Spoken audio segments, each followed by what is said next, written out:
Okay, it should work. Should be working. Thank you. We're going to do our mission statement and our legislative priorities, but first, welcome everybody to our meeting. Last one of the year, right? Yes. Last one of 2025. So here we go. So our mission statement is the mission of Women for Kansas is to recruit, motivate, and educate women and all Kansans to actively participate in the process of electing moderates to public office who will advocate for moderate policies.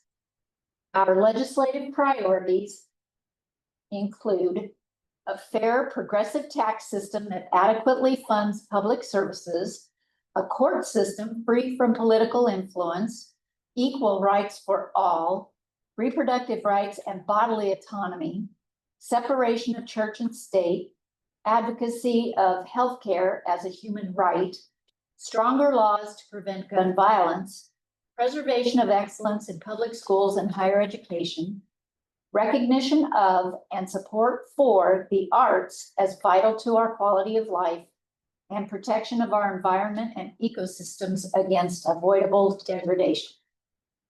Okay, and I would like to welcome Dr. Brett Zollinger, a director of Docking Institute of Public Affairs at Fort Hays State University. I didn't clear this with him, but we titled this presentation, "What does the Kansas Speak Survey tell us about Kansans' opinions?" And he was going to talk about the surveys and give us some insights to that. So with that, take it away.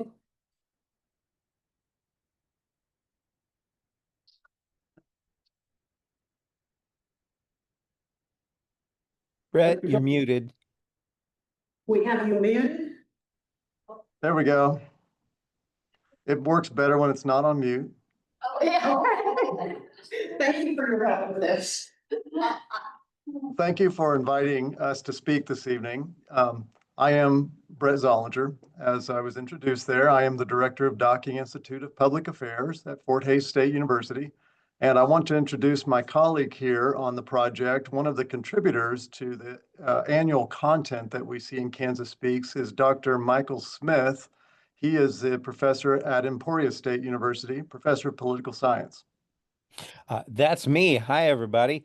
I wanted to let everybody know that I'll have my camera on and off intermittently starting at 7 because I have to cook dinner. But I can still unmute and turn the camera on when a question's addressed to me at that time. And between now and 7, I'm all yours. Okay. Well, thanks very much, Michael, for being willing to join up until that time at least. And then we understand you might be juggling things a little bit after 7 o'clock. So let me jump right in to the Kansas Speaks 2025 results.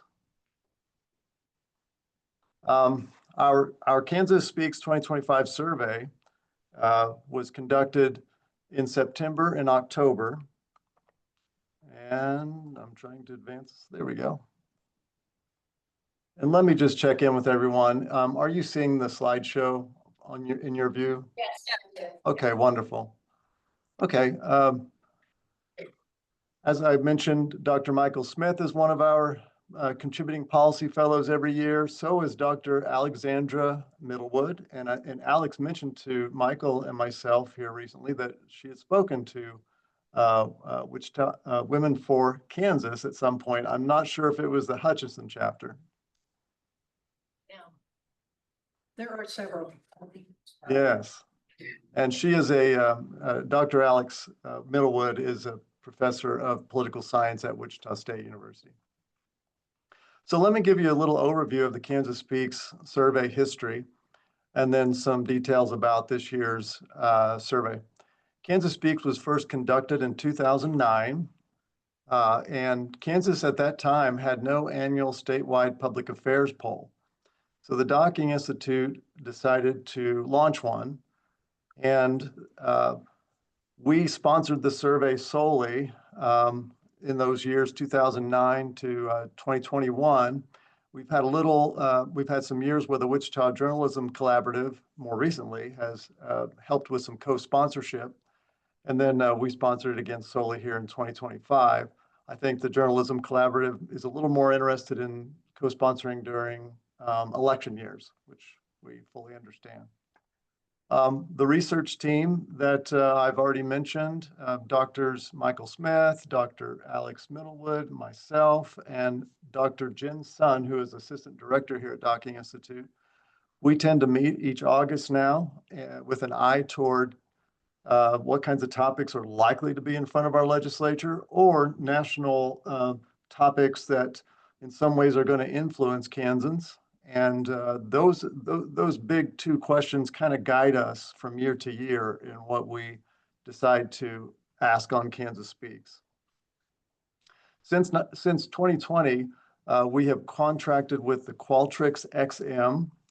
Qualtrics is a major survey platform, probably the most common online survey platform these days. And for years now, they've also been providing survey panelists to researchers.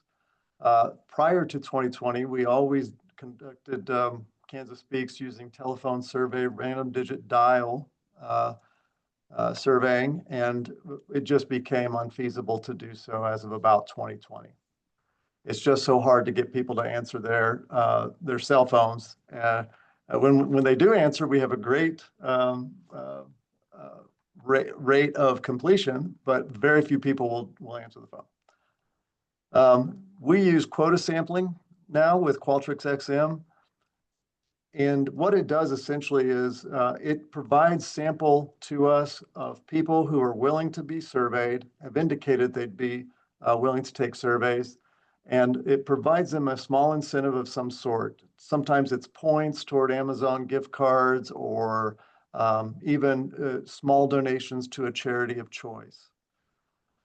When we ask for these quotas, we ask for a final sample that matches well the demographic profile of adult Kansans.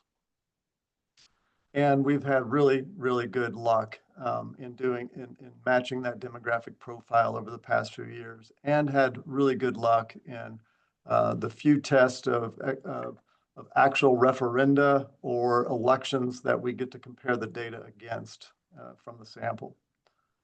This year, we had 526 respondents who answered all or most of the survey questions. And the findings throughout this talk are going to be findings that have been weighted by age, gender, education, and party affiliation. We do this because even though the Qualtrics XM provider of the survey panelists does an excellent job of quota surveying, it cannot always quite match the actual age distribution, gender distribution, education distribution, and party affiliation distribution in the state. So, as is very common with large survey data, we do weight them more proportionate to their presence in the full population. I really appreciated when Betty reached out last week and wondered if we could spend some time with you this evening. I really appreciated that she came back and said, hey, let's focus in on a few things, because Kansas Speaks is a very lengthy survey. We have well over 70 questions, and I think that was this year, in fact. And we've had years where we're bumping up against 100. It's a pretty long survey. She got back to me and said, hey, there's certain areas for tonight's talk that we think might be the most interesting for us to focus on. And those areas here that are highlighted in blue. So these 9 areas are those that we actually covered this year in Kansas Speaks, but the ones in blue is the one we'll spend more time with tonight. Economy, government, politicians, elections, Medicaid expansion, abortion, immigration, higher education attitudes, and also childcare and elder care. So we'll just jump right in. And I'm going to keep an eye on the clock, and hopefully we can get through these slides just a little before Michael needs to jump in the kitchen and get dinner going for the family here. That way he has a little more availability to answer questions. And in fact, though, Michael, please open the mic when you're ready, and you just chime in as you would like as we kind of cover some of the findings. Okay, that sounds good. I'm right here. All righty. So rating of the Kansas economy, we ask a very common question asked across the nation by surveyors. In general, how would you rate, in our case, of course, we ask how would you rate the Kansas economy? And as you can see over here I'll take your eyes to the left. Is everyone able to see the cursor on the screen? Yes. Okay, so I'll use the pointer or the cursor here to point out a few things. Our scale runs from excellent to very poor. And over here on the left, you see the excellent in blue, the very good in orange. And then good is in gray. So one of the things I would draw everyone's attention to is that Kansas rating of the Kansas economy has actually improved a little bit over the last three years, from about 50% indicating it's good or better in 2023 up to 60% now saying it's good or better than that, better than good. Another very common question to get a pulse of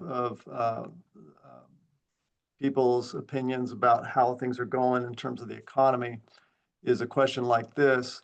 Over the last 12 months, how would you say the Kansas economy has changed? And again, we see a little bit better performance in 2025 than we saw in 2023. In this case, getting worse is over here in blue, stayed the same as in orange. Getting better is in this category. When we look at the getting worse, it's only 36% now compared to 41% roughly in 2023. This question asked, how concerned are you that the Kansas economy will seriously threaten you or your family's welfare in the coming year? Here we see that the percentage very concerned has stayed pretty stable through these last 3 years. Those moderately concerned, has wobbled a little bit more than that. But overall, these 3 years look pretty similar to a survey researcher. And I guess I should point out too that we kind of, Michael and I tend to kind of hone in on these two, very concerned and moderately concerned.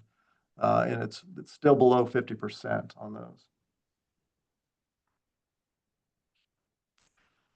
Finally, another really common question to ask about, this isn't just about the economy, but it does fall after the economy questions in the questionnaire. So a lot of folks will have economy on the brain when we get to this question. But asking the question, is Kansas on the right or wrong track is a little more broad than just economy. Again, a very common question to ask among especially political pollsters. It's a pretty simple question. Generally speaking, do you think Kansas is on the right track or wrong track? And as we see here, back in 2023, 46% said on the right track, 30% wrong track. Now in 2025, we're seeing just a tad bit less, almost statistically not very different than 2023, indicating right track, and about 36% now saying wrong track. So that actually moved in a little more negative direction than the economy questions did. Brett, I'll take you up on your offer to jump Please. in here. One thing just to remind everybody, this is survey research. It uses a sample. We use Qualtrics now, as Brett already mentioned. So remember, we're drawing an inference here from a sample to the whole population. So we want to be really careful about very small variations. So for example, going from 2023, skipping over 2024 to 2025, from 46.3 to 44.9 could easily just be an artifact of the sampling of the poll. Now that dip, that nearly a 6% dip to 2024, probably there is something there. But I just wanted to remind everybody that when you see just these little changes, just scooching back and forth, that's very likely just sampling error and not an indication of something that's bigger. Yeah, good points, Michael. Thank you for that. This year, we asked Kansans a new question. We basically said, hey, let's get a read on how Kansans feel about the national economy. And we asked questions at the national level analogous to those that you just saw for the Kansas level. So on this slide, up in the top part of the slide, we asked, how would you rate the national economy? We see actually far smaller percentages indicating excellent or very good or even good compared to Kansas. We also asked over the last 12 months, how would you say the national economy has changed? We see a much larger percentage indicating they feel the national economy has gotten worse compared to what we saw in Kansas, or with regard to Kansas.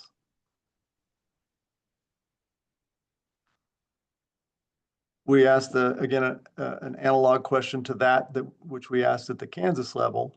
How concerned are you that the national economy will seriously threaten you or your family's well-being over the next year?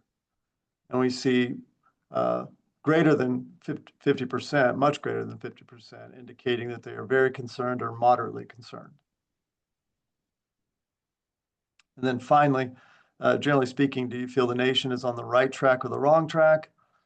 And if you think back to the Kansas graph we just looked at, this is a much larger percentage indicating wrong track at the national level compared to people's opinions about how Kansas looks in terms of being on the right or the wrong track.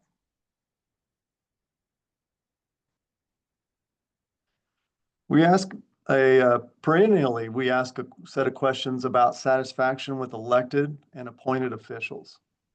So there's a lot of information on this graph. And in fact, I always tend to like to turn to my political science expert in the room here to navigate through some of these findings because it is such a rich and detailed graph, and they kind of tend to teach this stuff and know how to talk through it a little more eloquently than I do. So, I Michael, am unmuted and ready to go. Do you want me to just jump in, Brett? please. Okay, sure. So one of the things that, okay, all right, I'm anxious to talk about the gubernatorial candidates too, but yes, let's do that first. Jump the gun a little bit there. One thing that really stands out is that you've got Laura Kelly and Donald Trump that are the most popular. And of course, Laura Kelly, while she certainly is more moderate than some other Democrats, such as Zohar Mamdani, for example, she is a Democrat. And so that's interesting.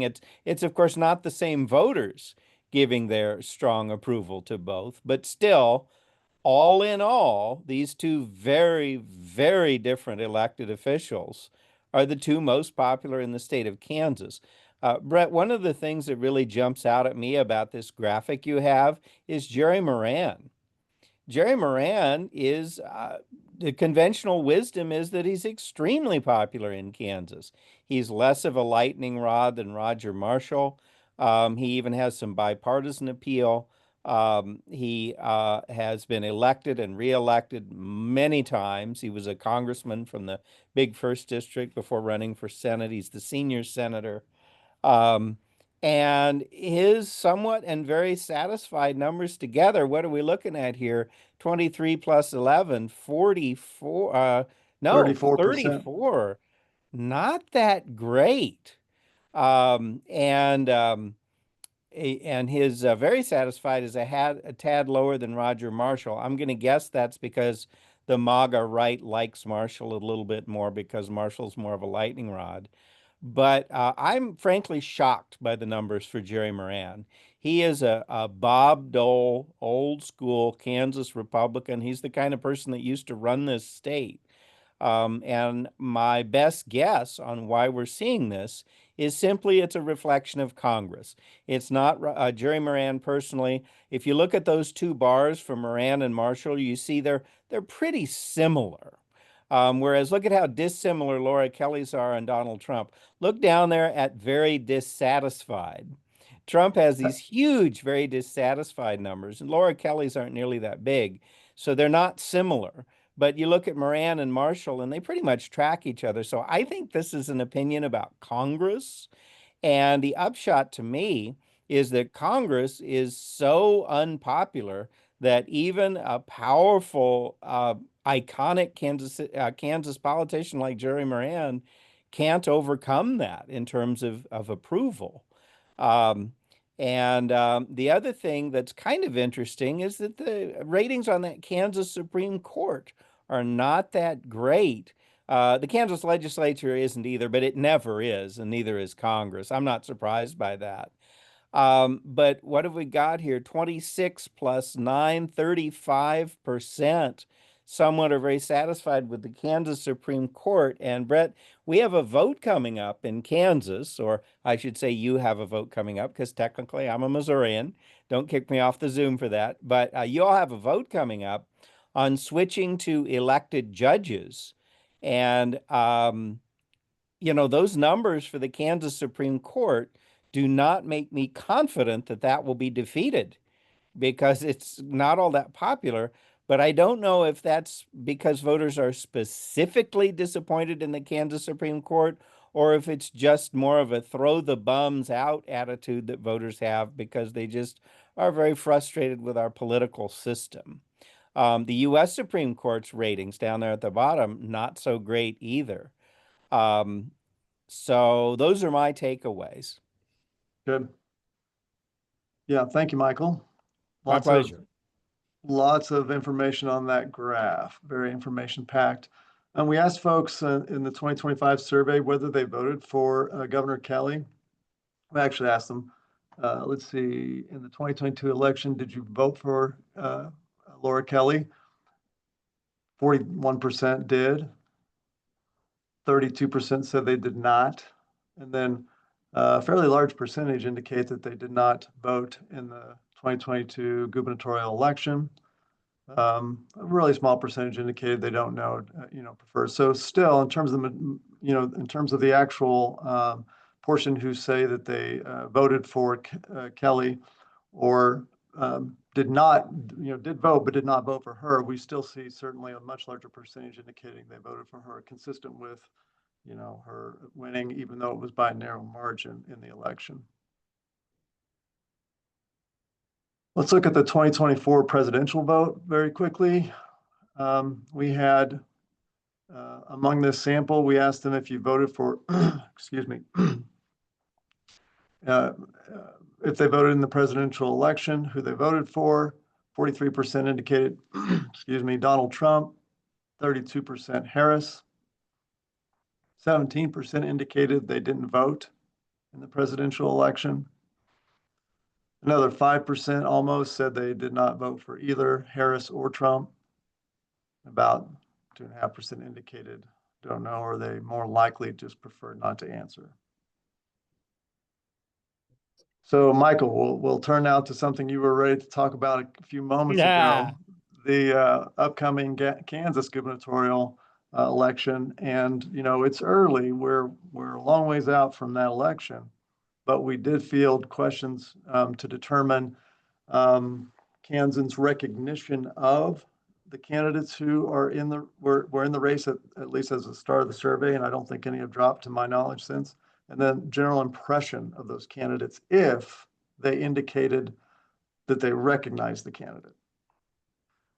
So here's the graph showing level of recognition. We asked, below is a list of candidates who are running for governor in the 2026 election. Do you recall ever hearing anything about them? And the percentages over here in blue are those who indicate, yes, I have heard things about the candidate. And the orange indicates, no, I have not heard anything. And then the gray bar indicates they're unsure of whether they've heard anything about the candidate. So Michael, why don't you go ahead and spend a little time with this graph? Oh, sure. I'm shocked by the top line because sure, Jeff Collier is leading the other candidates in name recognition, but look how low it is. This is someone who has actually been the governor of Kansas. He finished Brownback's second term. He's actually been governor, and nearly 2/3 of the poll respondents either have never heard of him or are not sure if they've ever heard of him.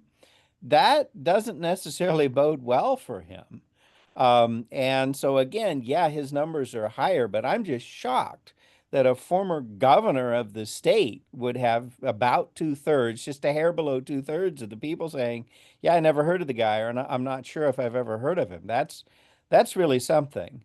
And then with the others, one thing you'll notice, the leading Democrats are the second and fourth lines. Ethan Corson, who by the way was recently endorsed by Laura Kelly, and then there's Cindy Holscher. They're both from Johnson County, and their numbers are not that great. If you'll notice, the Republicans are doing considerably better in some cases, particularly Collier, but also we have a Scott Schwab, the current Secretary of State, Vicky Schmidt from Wichita, who has kind of branded herself as the one moderate in the race. They're all doing better than Holscher and Corson. This doesn't mean that, what I'm seeing here is a wide open race. Now, of course, there are other variables like fundraising, which is huge. But even Jeff Collier, the former governor, have not defined themselves for most Kansans. And that means that, number one, they have the opportunity to define themselves, which is a real opportunity and a real opening. But it also means that their opponents have the opportunity to define them. But voter opinion clearly isn't set. I have no idea who the next governor of Kansas is going to be. I think it would be interesting. And of course, Brett, as you know, we have the ability to do this, to break it down by category to look regionally. But people like Ty Masterson and Vicky Schmidt, I'm going to hypothesize, are probably much better known in the Wichita area, which is where they're from, whereas uh, Jeff Collier, Ethan Corson, and Cindy Holscher are all from Johnson County. So is Charlotte O'Hara. And so while those numbers for Masterson and O'Hara and Schmidt are actually not too bad. Scott Schwab lives in Johnson County as well, although he's the Secretary of State for the whole state. Those numbers aren't too bad, but how much of that is being driven by Johnson County? How's their name recognition outside the state? Those are all some things that I'll be keeping an eye on. But with Collier having not put things away already because of he's the former governor with name recognition, this looks to me like a wide open race. And then again, if when respondents indicated that they had heard about the candidate, we asked a follow-up question. We asked, would you say your impression of the candidate is positive, negative, or neutral? And this graph shows in blue the percentages who indicated generally positive view of the candidate. Orange is generally neutral, and then the negative views of the candidate are in gray. So again, Michael, go right ahead. And thanks to you, Brett, for putting the N on there, and for the non-statisticians out there, N means the number of respondents. So in other words, look at that top line. What we're saying is that 171 respondents had heard of Jeff Collier, and then you see the breakdown in the bars of the generally positive, generally neutral, etc. And then we go down to Ethan Corson. We've got 81 people that have heard of him, and so on and so forth. So I would take this data with a grain of salt.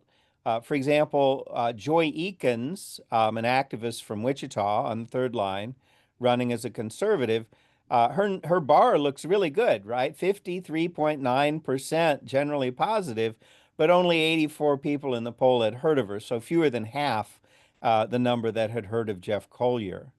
Going back to Collier, though, again, even though he leads in name recognition, he's not overwhelmingly leading in terms of positive. Of the people that have heard of him, only about 45% are generally positive. So he's got a lot of work to do. Excuse me. Ignore that. He's got a lot of work to do here. Once again, I'm just seeing a wide open race. So, if we had the ability to do this survey every month, it'd be interesting to watch these change over the next few months, right? We will get one more chance, though, before the election next year to field a Kansas Speaks survey. So Yes, no doubt we'll I'll be. throw in, I'm sorry, Brent, Oh, can I we'll be throw in one watching more this. I thing? would. Just some more polling methodology stuff. The Kansas Speaks is not what's called a tracking poll or No. a panel study. It's not the same people being interviewed each year. So when you see shifts in our poll, you're not seeing that the same people have changed their minds or kept their opinions the same. You're seeing snapshots. So particularly with the governor's race coming up, that's just something to keep in mind. Okay, we'll keep moving here. Diversity, that, by the way, the remaining graphs aren't quite as information rich as the ones that we've covered so far, so it'll be a little bit easier to digest. We asked the question, how much do you agree or disagree that Kansas government is stronger when it has a diverse representation among its elected officials? We see about 60% either agreeing here in orange or strongly agreeing with that statement. Only about 3.8% strongly disagree, or about 5.5% say they disagree. And once again, I'll chime in. Please. Keep in mind that the word diverse is a bit of a Rorschach test that may reflect your political views. So when I hear the word diverse, I often think about racial diversity, and that's certainly a form of diversity. I know that, for example, many conservatives might say, with regards to institutions they see as being not dominated by liberals, they might say diversity among university faculty means you have some conservatives on there and they're not all liberals. And so the diverse representation is a nice broad phrase, but there are a lot of good things about that, but it allows people to kind of project their own thoughts on what diverse means. If a conservative thinks that government is dominated by liberals, they might say, we need more diversity, we need more conservatives. And if people of color think that there are too many old white men, they might think we need more women, people of color, and young people, and that's diversity. So just kind of keep that in mind.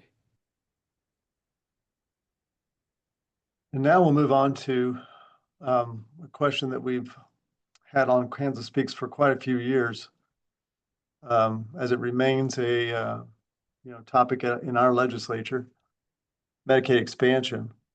Medicaid expansion is a current political issue with the Kansas legislature. We say to them in the survey, how much do you think about the issue? About 18% tell us they think about it a great deal. About almost 25% indicate they think about it a lot. Another 30% almost, or 31% almost, indicate that they think about it a moderate amount. So really only only about 27% indicate that they think it about a little or not at all.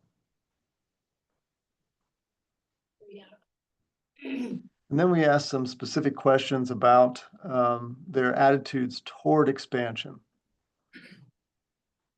We'll start up here in the upper left, top row in this bar chart.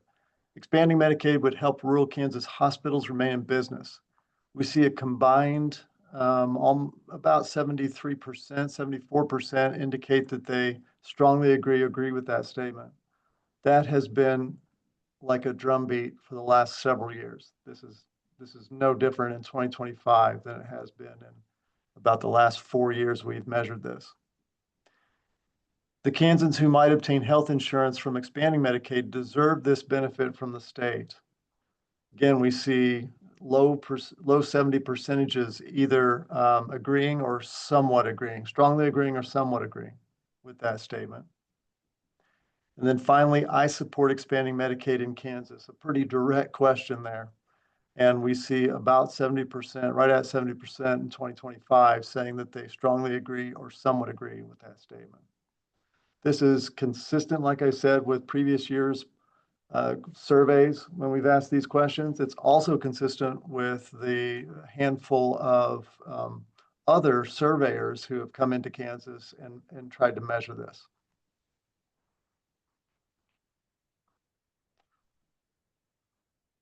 Just maybe 2 years ago, I think, Michael, we added a question: as you decide who gets your vote to represent you in the Kansas legislature, how important is the issue of Medicaid expansion? We see about 60% indicating it's either extremely important or highly important to them. And on the other end of the metric, only 7% indicate not important at all. Well, that's right. And of course, we have Republicans, rank and file Republicans in the legislature that have indicated that they would vote for it.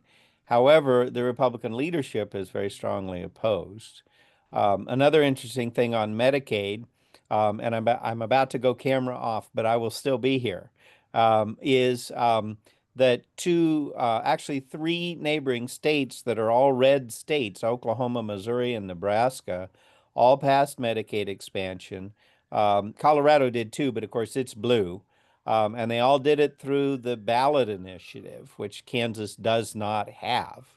So there's Oklahoma, for example, doesn't have a single blue county in the entire state, and when it went on the ballot, the voters of Oklahoma passed it, and Oklahoma's become an exemplar of doing a pretty good job of implementing it.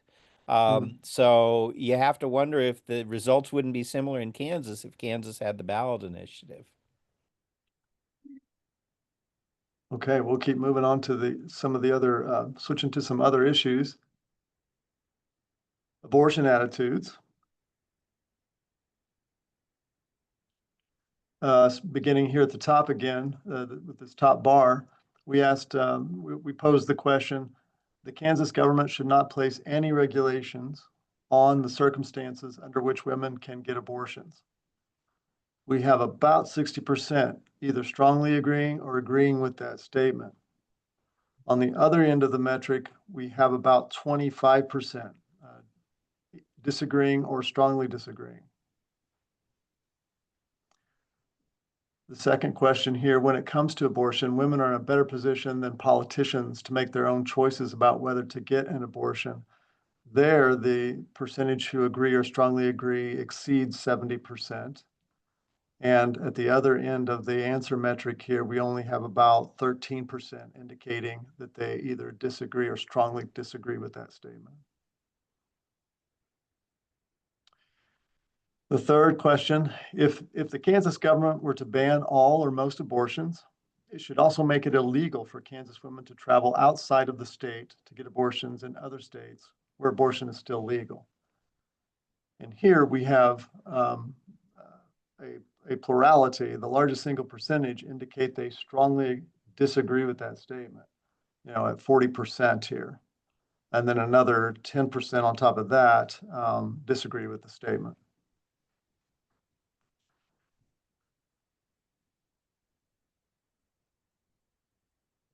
We know that in some states there are stipulations about a person's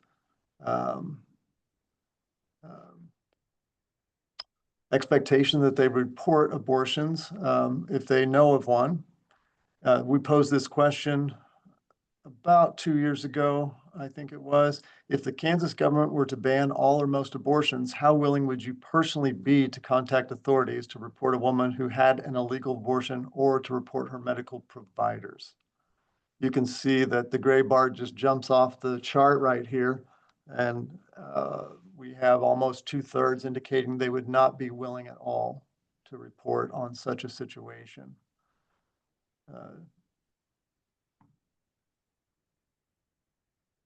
With about 25% indicate, about 26% rather, indicating they would be somewhat or very willing to report something like that in contrast.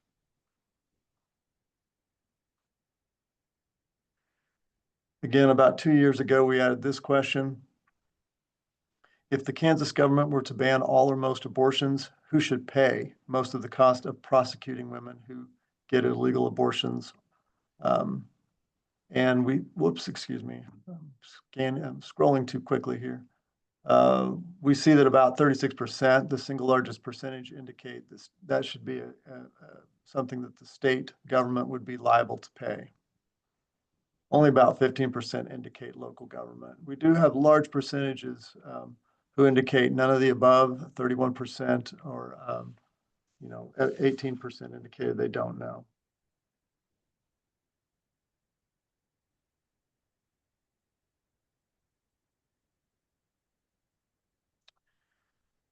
We set, again, this was about a question we had about 2 years ago, and it sets some context around 2022's referendum.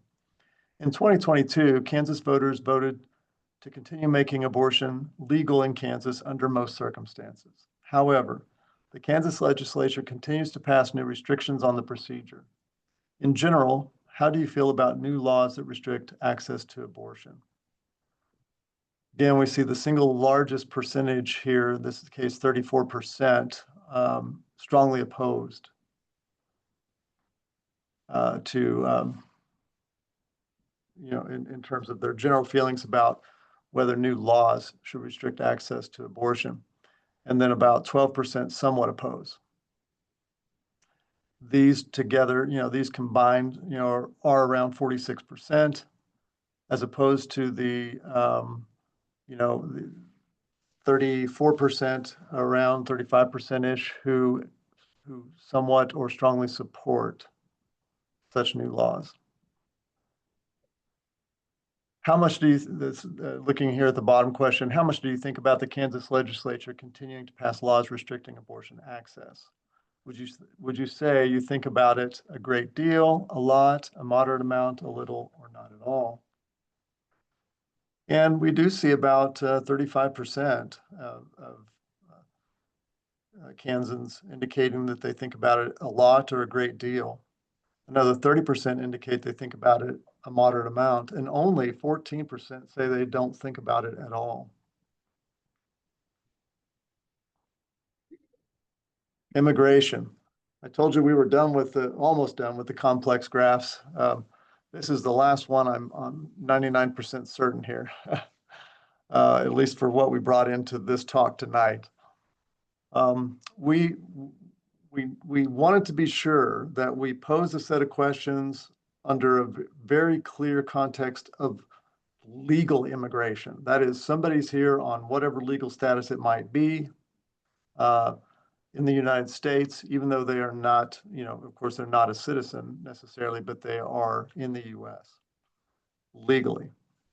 And then we asked a set of conditions, and then posed a set of conditions, and we asked folks to either strongly agree to all the way down to strongly disagree. We'll just start here at the top, and if you'll maybe notice, this graph is organized to show those questions where there's a strongest combined somewhat agree and strongly agree beginning at the very top, and then that agreement declines as we move down toward the bottom of this chart. Well, when we look at the statement, they contribute to the economic growth of the US, about 65% indicate they somewhat or strongly agree with that statement.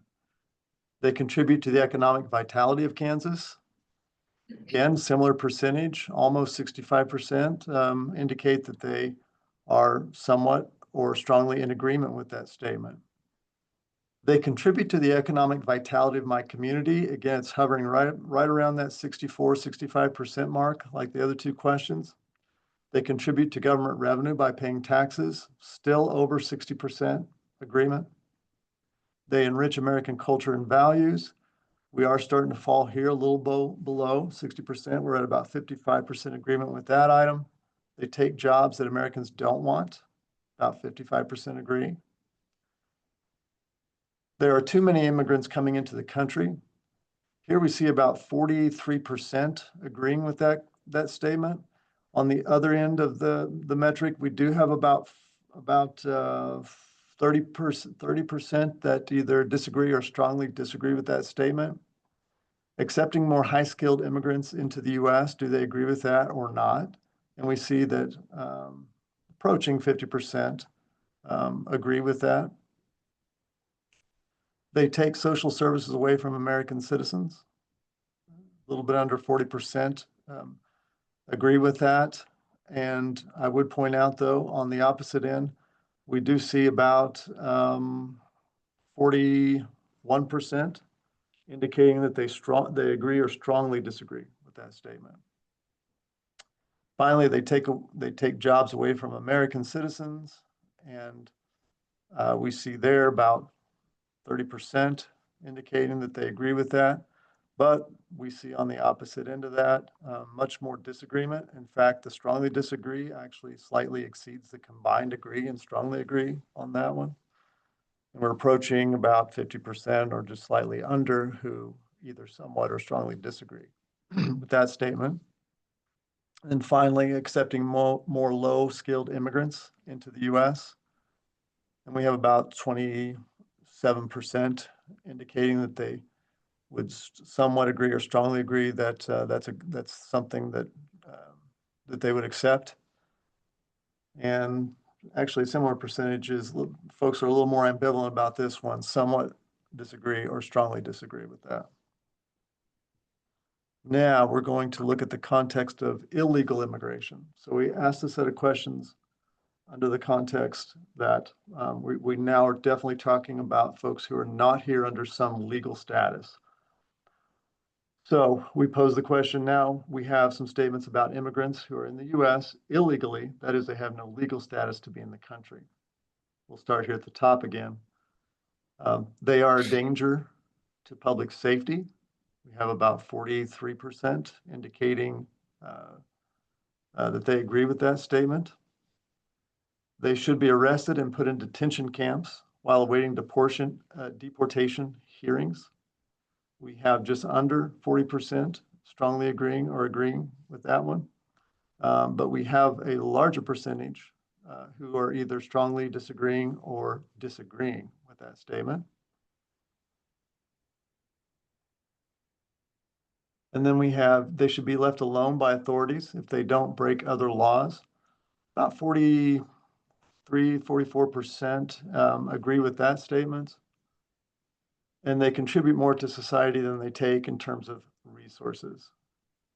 Again, we have just over 40% somewhat or strongly agreeing with that statement. And I'll jump in here. Welcome Sure, to my please. kitchen.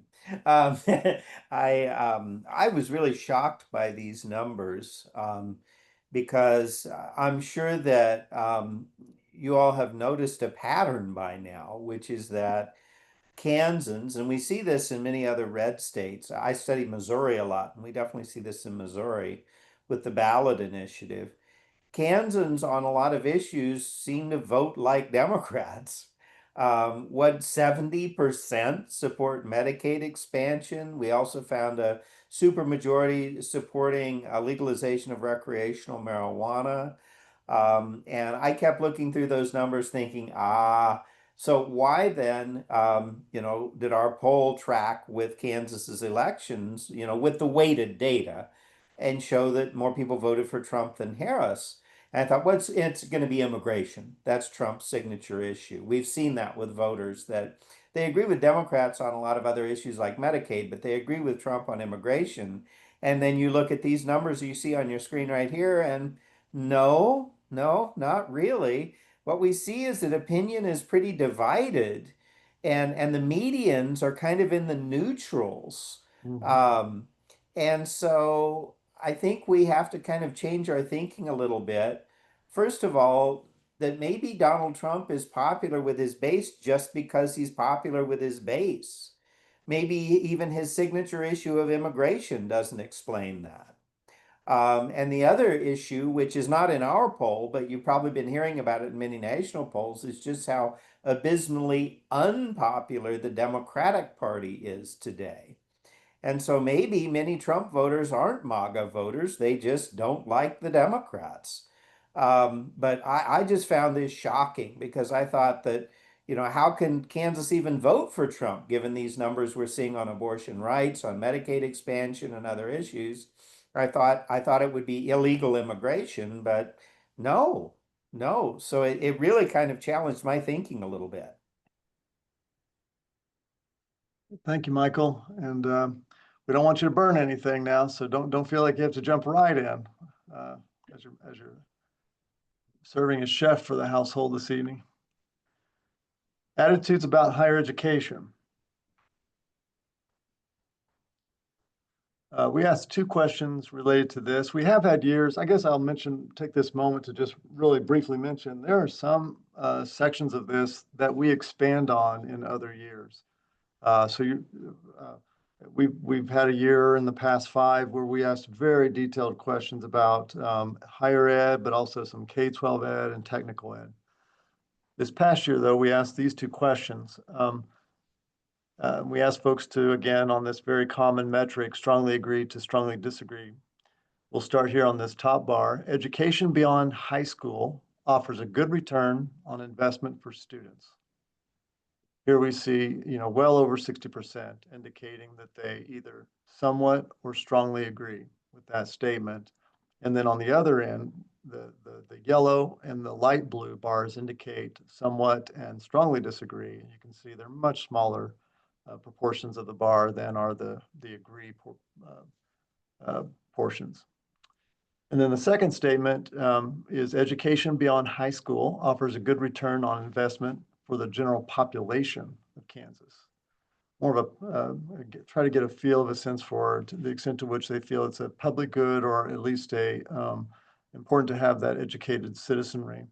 And we see that, again, very similar percentage, just over 60%, indicate that they would somewhat or strongly agree with that, compared to relatively very small percentages who somewhat or strongly disagree. This was a little bit of trying to contextualize this question around the importance of a functioning democracy. So versus developing a workforce. We know, in fact, that both goals are important, undoubtedly. But we posed this question, I think, for the first time 2 years ago.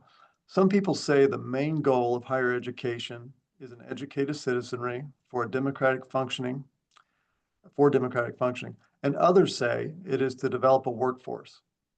Please select the statement you agree with the most.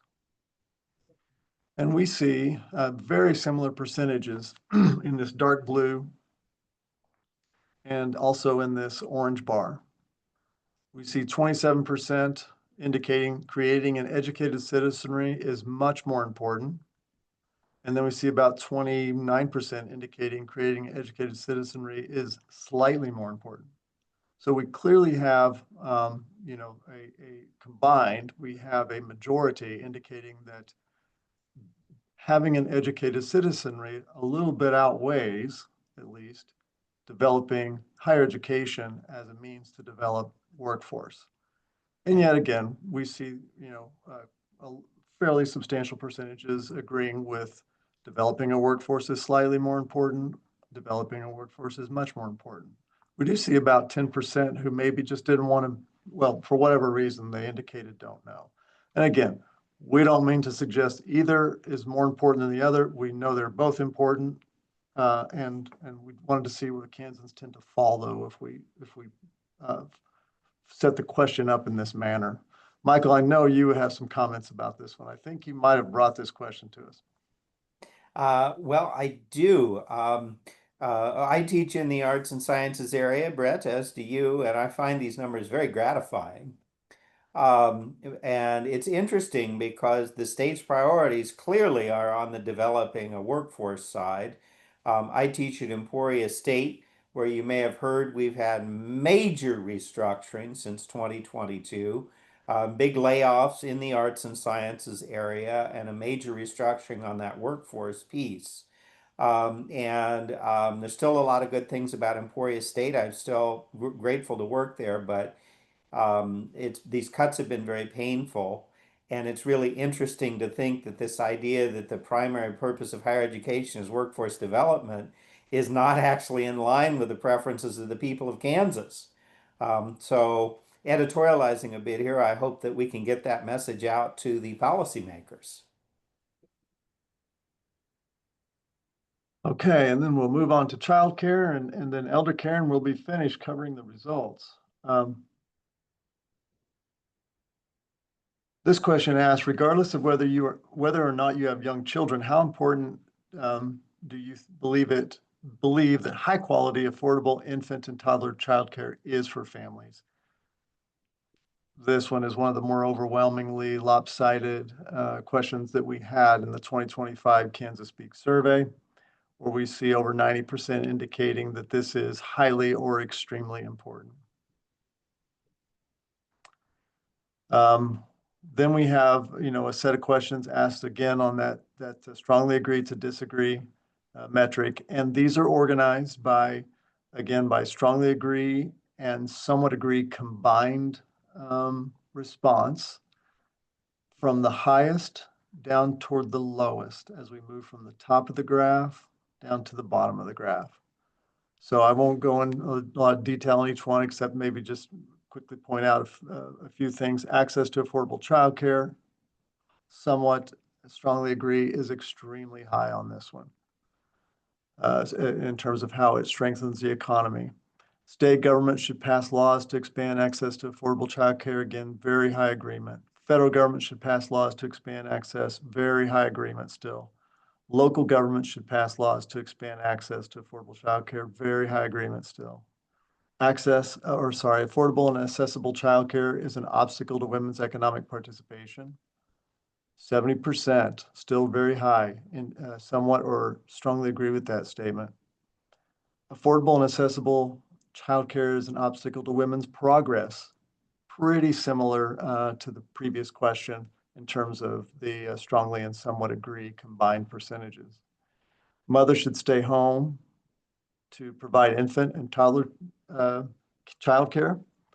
There's where we see the precipitous drop, of course, perhaps not surprisingly, in the agreement to strong agreement, dropping down to about 35% combined. And we see on the other end of the metric that we have almost 40% indicating that they disagree or strongly disagree with the statement.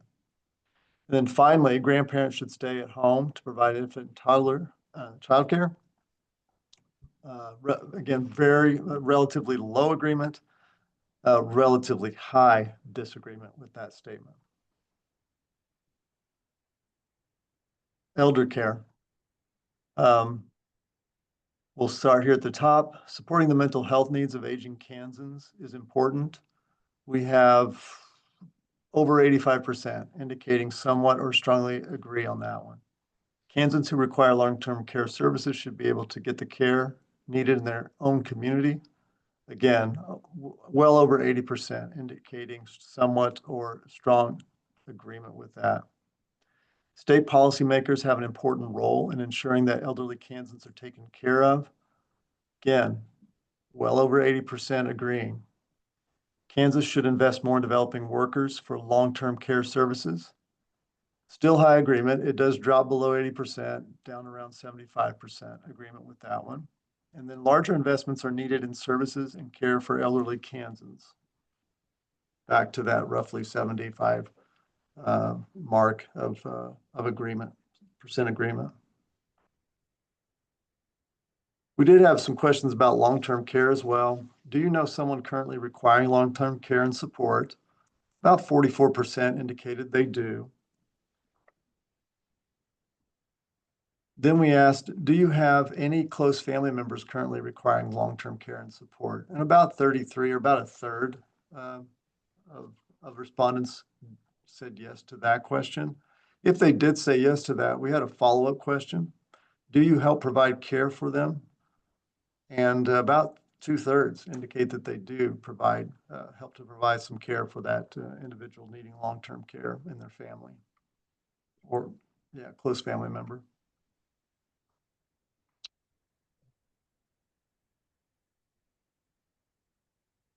Finally, last question here, and that I brought to the talk tonight. What is your opinion about state regulation of nursing home care in Kansas?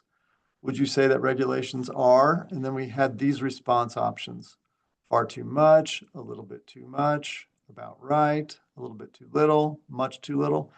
We see that the largest single percentage up here, a little over a fourth, 26% indicated about right on this question. We do, though, see that those who indicate that it's a little bit too little or much too little do exceed the percentages who indicate that it's far too much or a little bit too much on this end. Not surprisingly, about 23%, pretty large percentage, just went ahead and said they don't know. Unless you have a family or loved one who's recently or in, nursing home care, we wouldn't expect a lot of Kansans to be up to date on the level of regulations and having a good sense for that. Okay, those are the issues that we were asked to talk about tonight. I hope Michael's still with us, and if you have some questions, we can spend a minute or two dealing with those. I'm still alive and I'm happy to help y'all answer questions. Michael, my name is Candace, and I liked your statement about realizing how the people of Kansas feel about these things. How do you get policymakers to fall in line and at least be open to some flexibility? It just blows my mind. I think that, again, some of these things like Medicaid expansion, also probably medical marijuana legalization, I don't know about recreational, but medical, have the votes in the legislature. They're being blocked by the leadership, Diane Hawkins and Ty Masterson. And so really the question for Kansans is, and again, keeping in mind that not only in Kansas, but nationally, the Democratic Party is extremely unpopular right now. Although I would add, Laura Kelly is not. She and Trump lead the pack in our poll. But would these Kansans be willing to vote for either a moderate in the Republican primary, or B, even if they usually vote Republican, if the Republicans are blocking these things like Medicaid expansion and recreational marijuana, also abortion rights, but as we know, the Kansas voters kind of locked that down for now. Would these voters maybe think about doing what they did when they elected Laura Kelly and voting for a Democrat, even though they usually don't vote for Democrats in national elections? But if the voters aren't willing either to have some upsets and kind of bring back the dormant moderate Republican faction of that party or vote for Democrats, I don't see any changes coming.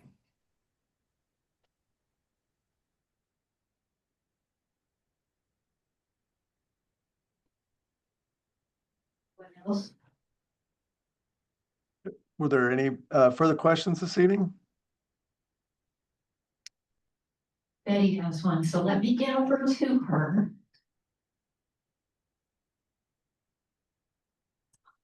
Well, after we talked, I spent several hours going through the 200 pages, didn't cover it all, but get the sections that we talked about that you're addressing tonight. And I guess something that I noticed was the amount of responses that were neutral to some of the questions.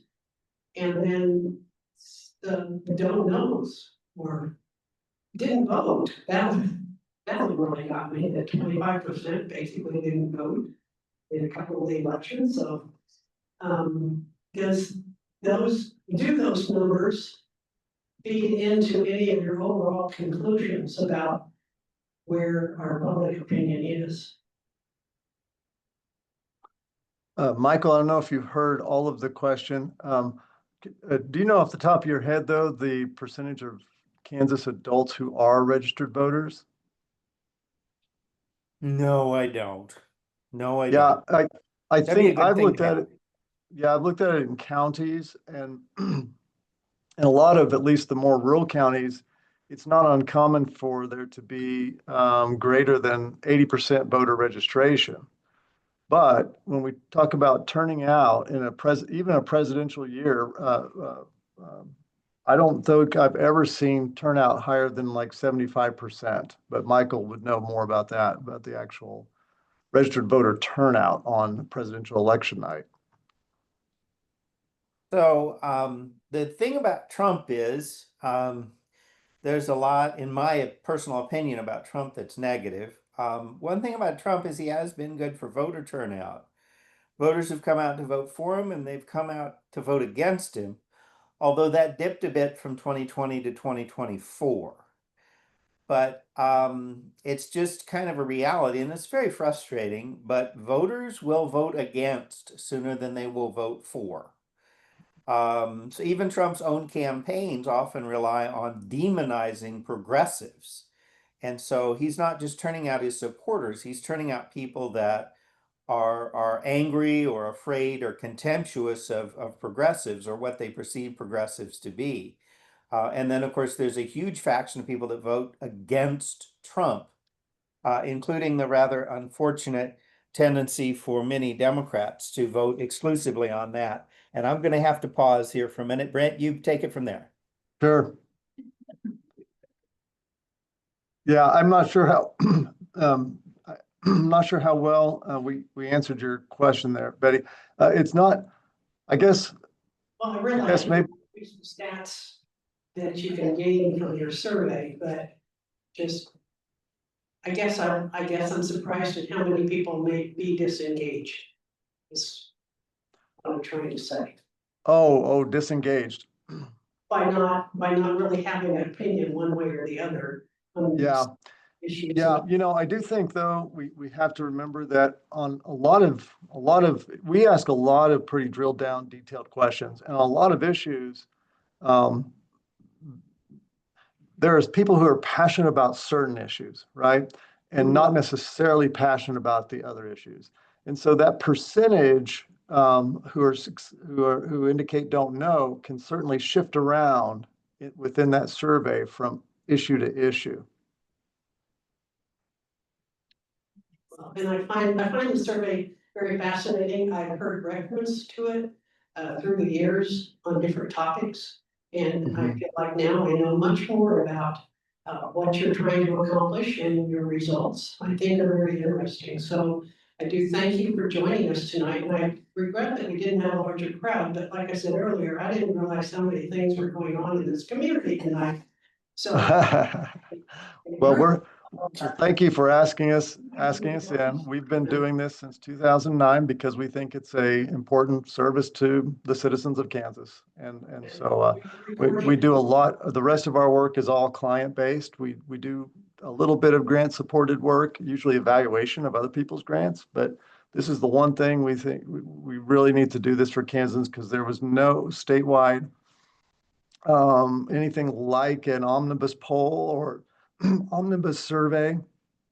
We didn't know. It was usually a vacuum we were dealing with when we talked about what do Kansans in general think. And with this, we feel like we're getting at a good broad cross-section, not just the extremes that we might hear about more in the media. Right. I appreciate that. So do you take contributions to the Docking Institute? We can accept contributions, Betty. We do have a foundation account. But what we do is we don't really put out a solicitation or anything for contributions to Kansas Speaks, but we wouldn't necessarily turn it away. Okay. What we do though, and this is really important, we do reserve the right to be the final decision maker on what is asked and how we ask it. And we feel like we need to do that to maintain as much objectivity, neutrality, nonpartisanship as we possibly can. And I appreciate that. Yeah. I think that's okay. Nice to visit with you this evening, everyone. Well, thank you so much for coming. Give them a round of applause. Okay. And Michael, thank you for joining us even while fixing dinner. Good night. Okay, I'll stop the recording now for you all. Bye-bye. Thank you. I guess you want